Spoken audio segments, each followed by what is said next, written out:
وبركاته. الحمد لله رب العالمين والصلاة والسلام على النبي الكريم وعلى آله وأصحابه أجمعين. اما بعد. آج میری گفتگو کا موضوع ہے نئے سال کی آمد پر جشن یا اپنا محاسبہ. یہ دنیا کس طرح دوڑ رہی ہے کہ مہینے دنوں کی طرح اور دن گھنٹوں کی طرح گزر رہے ہیں. ہمیں احساس بھی نہیں ہو رہا اور ہماری زندگی کے ایام کم ہوتے جا رہے ہیں اور ہم برابر اپنی موت کے قریب ہوتے جا رہے ہیں.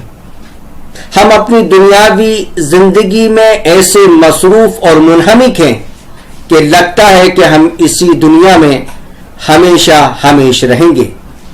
حالانکہ عقل مند اور نیک وقت وہ ہے جو دنوں کی تیزی سے جانے اور سال و موسم کے بدلنے کو اپنے لیے عبرت بنائے.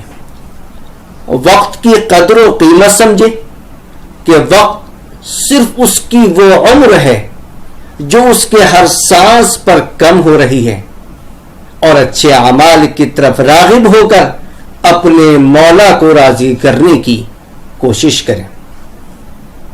میرے بھائیوں اور بہنوں، وقت کا تیزی کے ساتھ گزرنا قیامت کی علامتوں میں سے ایک علامت ہے. جیسے کہ حضور اکرم صلی اللہ علیہ وسلم نے ارشاد فرمایا، قیامت اس وقت تک قائم نہیں ہوگی جب تک زمانہ آپس میں بہت قریب نہ ہو جائے، یعنی شب و روز کی گردش بہت تیز نہ ہو جائے. چنانچہ سال مہینے کے برابر، مہینے ہفتے کے برابر، ہفتہ دنوں کے برابر اور دن گھنٹے کے برابر ہو جائے گا اور گھنٹے کا دورانیہ بس اتنا رہ جائے گا جتنی دیر میں آگ کا شعلہ یکدم بھڑک کر بجھ جاتا ہے. میرے بھائیوں، ہمیں گزشتہ 365 دن کے صرف چند اچھے ایام اور کچھ تکلیف دہ لمحات یاد رہ گئے ہیں.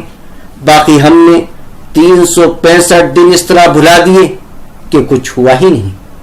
حالانکہ ہمیں سال کے اختتام پر اور وقتاً فوقتاً اپنا محاسبہ کرنا چاہیے کہ ہمارے نام اعمال میں کتنی نیکیاں اور کتنی برائیاں لکھی گئیں. کیا ہم نے انسان اپنے نام اعمال میں ایسے نیک اعمال درج کرائے کہ کل قیامت کے دن ان کو دیکھ کر ہم خوش ہوں اور جو ہمارے لیے دنیا و آخرت میں نفع بخش بنے، یا ہماری غفلتوں اور کوتاہیوں کی وجہ سے ایسے اعمال ہمارے نام اعمال میں درج ہو گئے ہوں جو ہماری دنیا و آخرت کی ناکامی کا ذریعہ بنیں گے. محترم بزرگوں اور دوستوں، جس طرح مختلف ممالک، کمپنیاں اور انجمنیں سال کے اختتام پر اپنے دفتروں میں حساب لگاتے ہیں کہ کتنا نقصان ہوا یا فائدہ، اور پھر فائدے یا نقصان کے اسباب پر غور و خوض کرتے ہیں، نیز خسارے کے اسباب سے بچنے اور فائدے کے اسباب کو زیادہ سے زیادہ اختیار کرنے کی پلاننگ کرتے ہیں.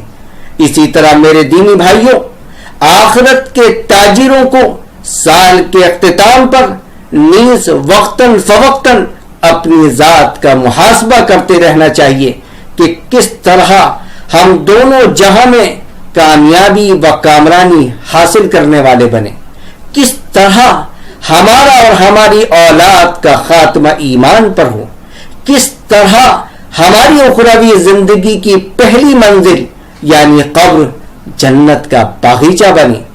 جب ہماری اولاد، ہمارے دوست احباب اور دیگر متعلقین ہمیں دفن کر کے قبرستان کے اندھیرے میں چھوڑ کر آ جائیں گے تو کس طرح ہم قبر میں منکر نکیر کے سوالات کا جواب دیں گے، کس طرح پلسرات سے بجلی کی طرح گزریں گے. قیامت کے دن ہمارا نام اعمال کس طرح دائیں ہاتھ میں ملے گا، کس طرح حوض کوثر سے، نبی اکرم صلی اللہ علیہ وسلم کے دست مبارک سے کوثر کا پانی پینے ملے کہ جس کے بعد پھر کبھی پیاس ہی نہیں لگے گی، جہنم کے عذاب سے بچ کر کس طرح بغیر حساب کتاب کے ہم جنت الفردوس میں مقام حاصل کریں۔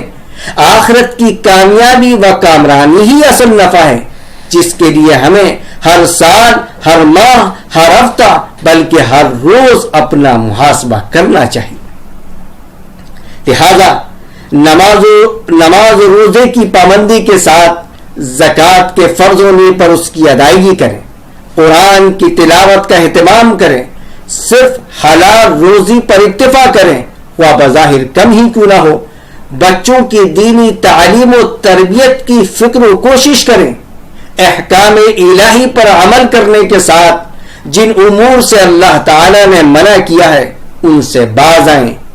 ٹی وی اور انٹرنیٹ کے غلط استعمال سے اپنے آپ کو اور اپنے بچوں کو دور رکھیں۔ حتی الامکان نبی اکرم صلی اللہ علیہ وسلم کی ہر سنت کو اپنی زندگی میں داخل کرنے کی کوشش کریں، اور جن سنتوں پر عمل کرنا مشکل ہو ان کو بھی اچھی اور محبت بھری نگاہ سے دیکھیں، اور عمل نہ کرنے پر ندامت اور افسوس کریں۔ اپنے معاملات کو صاف ستھرا بنائیں، اپنے اخلاق کو ایسا اخلاق بنائیں کہ غیر مسلم حضرات ہمارے اخلاق سے متاثر ہو کر دائرہ اسلام میں داخل ہوں۔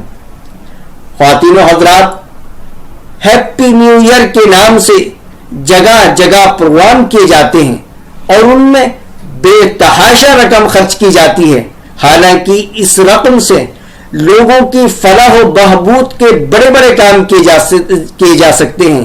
انسانی حقوق کی ٹھیکیدار بننے والی دنیا کی مختلف تنظیمیں بھی اس موقع پر چشم پوشی سے کام لیتی ہیں، مگر وہ اس وقت ہمارے مخاطب نہیں ہیں۔ لیکن ہم مسلمانوں کو اس موقع پر کیا کرنا چاہیے؟ چنانچہ پوری امت مسلمہ کا اتفاق ہے کہ یہ عمل صرف اور صرف غیروں کا طریقہ ہے، لہذا ہمیں ہیپی نیو ایئر کی تقریبات میں شرکت سے حتی الامکان بچنا چاہیے۔ اسی طرح کے مواقع کے لیے اللہ تعالی نے قرآن کریم میں ہماری رہنمائی فرمائی ہے۔ سورہ فرقان آیت نمبر 72 کہ اللہ تعالی ارشاد فرماتا ہے، رحمان کے بندے وہ ہیں جو ناحق کاموں میں شامل نہیں ہوتے ہیں، یعنی جہاں ناحق اور ناجائز کام ہو رہے ہوں اللہ تعالی کے نیک بندے ان میں شامل نہیں ہوتے ہیں، اور جب کسی لغو چیز کے پاس سے گزرتے ہیں تو وقار کے ساتھ گزر جاتے ہیں، یعنی لغو اور بیہودہ کام میں شریک نہیں ہوتے ہیں، بلکہ برے کام کو برا سمجھتے ہوئے وقار کے ساتھ وہاں سے گزر جاتے ہیں۔ ہم خود ہیپی نیو ایئر کہہ کر پہل نہ کریں، بلکہ اس موقع پر اگر کوئی شخص ہیپی نیو ایئر کہہ کر پیغام بھیج رہا ہے تو مختلف دعائیہ کلمات جواب میں پیش کریں۔ اللہ تبارک و تعالی مجھے اور سب کو دونوں جہاں کی کامیابی و کامرانی عطا فرمائے۔